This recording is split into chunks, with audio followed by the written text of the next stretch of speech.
शुरू करते हैं। हरे कृष्णा। तो पढ़ रहे हैं हम जपा पुस्तिका से अध्याय 16, साधना की विधि, कृष्ण की सेवा करने की हमारी इच्छा में वृद्धि करना। तो अभी तक हमने पढ़ा था कि कौन सी इच्छाएं भगवान की भक्ति में बाधा है और वो नहीं करनी चाहिए, और क्या कौन सी इच्छा रखनी चाहिए, है ना। और इंद्र तृप्ति की इच्छा को समाप्त करने की विधि क्या है कि हम भगवान की सेवा में ज्यादा से ज्यादा लगे। ठीक है। और उच्च इच्छा को हम कैसे बढ़ा सकते हैं। सामान्यतः हमारी कृष्ण की सेवा करने की अभिलाषा सदैव गहन होती जानी चाहिए, भले ही किसी निश्चित समय में हमें सेवा करने की उतनी गहरी इच्छा ना हो। शिल प्रभुपाद के द्वारा पहला सिद्धांत यह है कि भक्त को उत्साही होना चाहिए, उसे विश्वास होना चाहिए कि कृष्ण ने कहा है कि न में भक्त प्रणश्यति, मेरे भक्त का कभी भी पतन नहीं होगा। तो मुझे कृष्ण का सच्चा भक्त बनना चाहिए, इसी को उत्साह कहा जाता है। तदुपरांत धैर्य, मैं कृष्ण का भक्त तो बन गया हूँ, तथापि मैं सुखी अनुभव नहीं कर रहा हूँ। ऐसा क्यों? इसलिए आपको धैर्यवान भी बनना होगा। उत्साह तो होना चाहिए, तुम्हें धैर्यवान भी होना चाहिए। और निश्चयात, निश्चयात करते हमें कृष्ण के संरक्षण में विश्वास होना चाहिए। कृष्ण ने कहा है कि मेरे भक्त का कभी भी पतन नहीं होता, तो निसंदेह मेरा भी पतन नहीं होगा, भले ही मुझे अभी ऐसा नहीं लग रहा हो। अभी मुझे मेरा कर्तव्य करना चाहिए। प्रवचन भगवद गीता दो 2.13 से 17, लॉस एंजल्स, 29 नवंबर 1978। तो ये श्रील प्रभुपाद जी के एक प्रवचन के वाक्य है जो उन्होंने लॉस एंजल्स में 29 नवंबर को दिया था। तो प्रभुपाद जी क्या कह रहे हैं? एक भक्त के 3 लक्षण हैं, ये बहुत महत्वपूर्ण है, ध्यान से सुनिए। और ये श्रील रूप गोस्वामी डायरेक्टर ऑफ इंस्ट्रक्शन बताते हैं कि भक्ति के 3 लक्षण क्या है।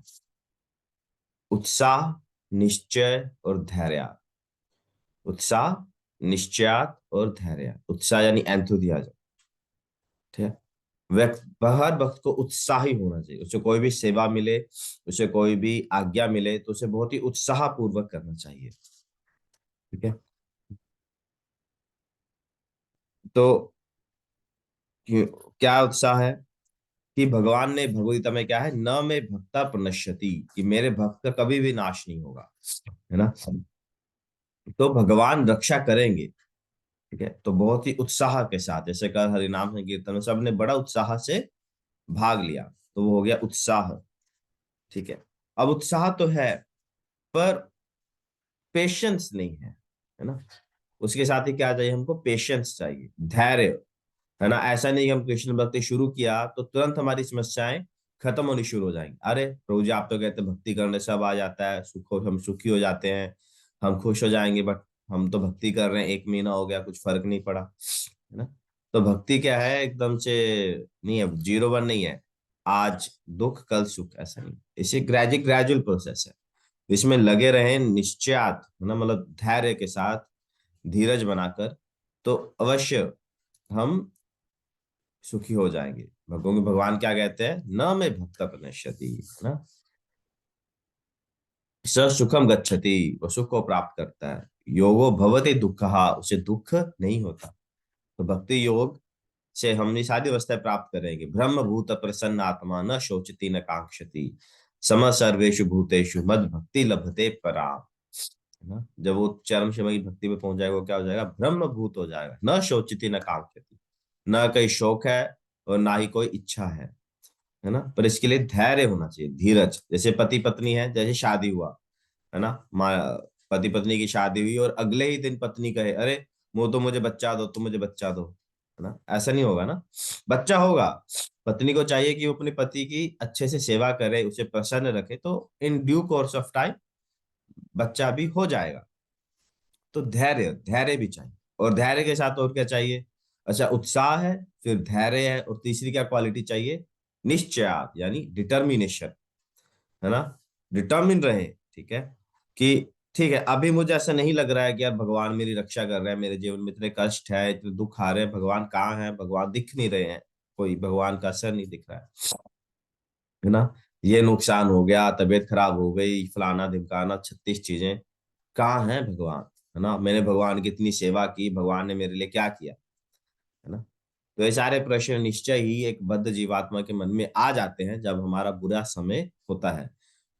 परंतु यहाँ पे शिल प्रभुपाद जी, शिल रूप गोस्वामी नेक्टर इंस्ट्रक्शन में क्या बता रहे हैं, निश्चयात की डिटर्मिन रहे, ठीक है, भगवान की कृपा अवश्य होगी, भगवान के घर में देर है, अंधेर नहीं है, ठीक है। तो आज हमारे साथ जो भी कुछ हो रहा है वो हमारे ही पूर्व कर्मों का फल है, और ये भगवान की कृपा है कि वो हमारा जो फल है बहुत ही घटा दे रहे हैं। भगवान को जब कोई व्यक्ति भक्त बनता है तो भगवान उसकी जो बुरे कर्मों का फल होता है उसको बहुत कम कर देते हैं, बहुत कम कर देते हैं। अगर किसी का 1 लाख रुपए का नुकसान होने वाला होगा तो भगवान उसे 10,000 का कर देंगे या 1,000 का कर देंगे। ये निश्चय, ये तो मानने वाली बात है कि ऐसा होता है। केवल भगवान इसको पूरा जीरो भी कर सकते हैं, बट निश्चय डिटर्मिनेशन है कि ये होगा, ठीक है। तो उत्साह, धैर्य और निश्चय, निश्चय, ये तीन चीजें, ये तीन क्वालिटीज हमें बना के रखनी चाहिए भक्ति में। अगर ये क्वालिटीज होगी तो हम लंबे समय तक या फिर सदैव मृत्यु के आखिरी क्षण तक भक्ति के पथ पर टिके रहेंगे, लगे रहेंगे और इसमें आगे बढ़ते रहेंगे, ठीक है। अगर अगर इनमें कमी रह गई तो कभी ना कभी किसी पॉइंट पे ऐसा समय आता है कि व्यक्ति को लगता है कि कृष्ण की कृपा नहीं हो रही है और मैं किसी अन्य पथ की ओर या अन्य किसी गुरु की ओर चला जाऊं या चली जाऊं। क्यों? क्योंकि हम, ये कलयुग है, हमारा बद्ध संसार है, निश्चित रूप से दिन प्रतिदिन कोई ना कोई कष्ट, दुख, समस्या, परेशानी आती ही रहती है, ठीक है।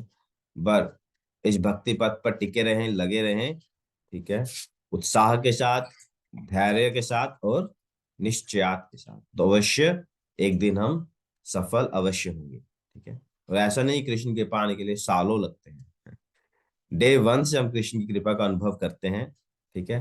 पर क्योंकि हमारा बहुत पूर्व जन्मों का बहुत सारा स्टॉक है जो हमारे पीछे चल रहा है, ठीक है। तो कब कौन सा कर्म फल हम पर हावी हो जाता है, हमें परेशान करता है, वो हम नहीं जान पाते हैं, ठीक है। और भगवान की कृपा उसमें अवश्य रहती है, ठीक है। बस नजरिए की बात है। तो ये तीन क्वालिटीज हैं, उत्साह, निश्चय और धैर्य, ये हम बना के रखें तो फिर हम निश्चित रूप से आध्यात्मिक मार्ग प्रगति करेंगे, ठीक है। हरे कृष्णा। आज के लिए इतना ही। आज है 24 दिसंबर, रविवार। आज प्रोपा जय कोट पढ़ लेते हैं।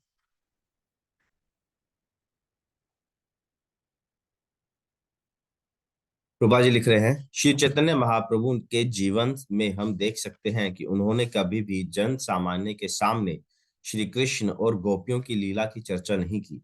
वे अपने निज भक्तों के साथ इस गोपनीय विषय की चर्चा करते हैं। तो हमें इसका स्मरण रखना चाहिए क्योंकि लोग इसे गलत समझ सकते हैं, इसलिए हमें बहुत सावधानी पूर्वक विषयों को प्रस्तुत करना है, खुलेआम नहीं, वे गलत समझ सकते हैं। हरे कृष्ण।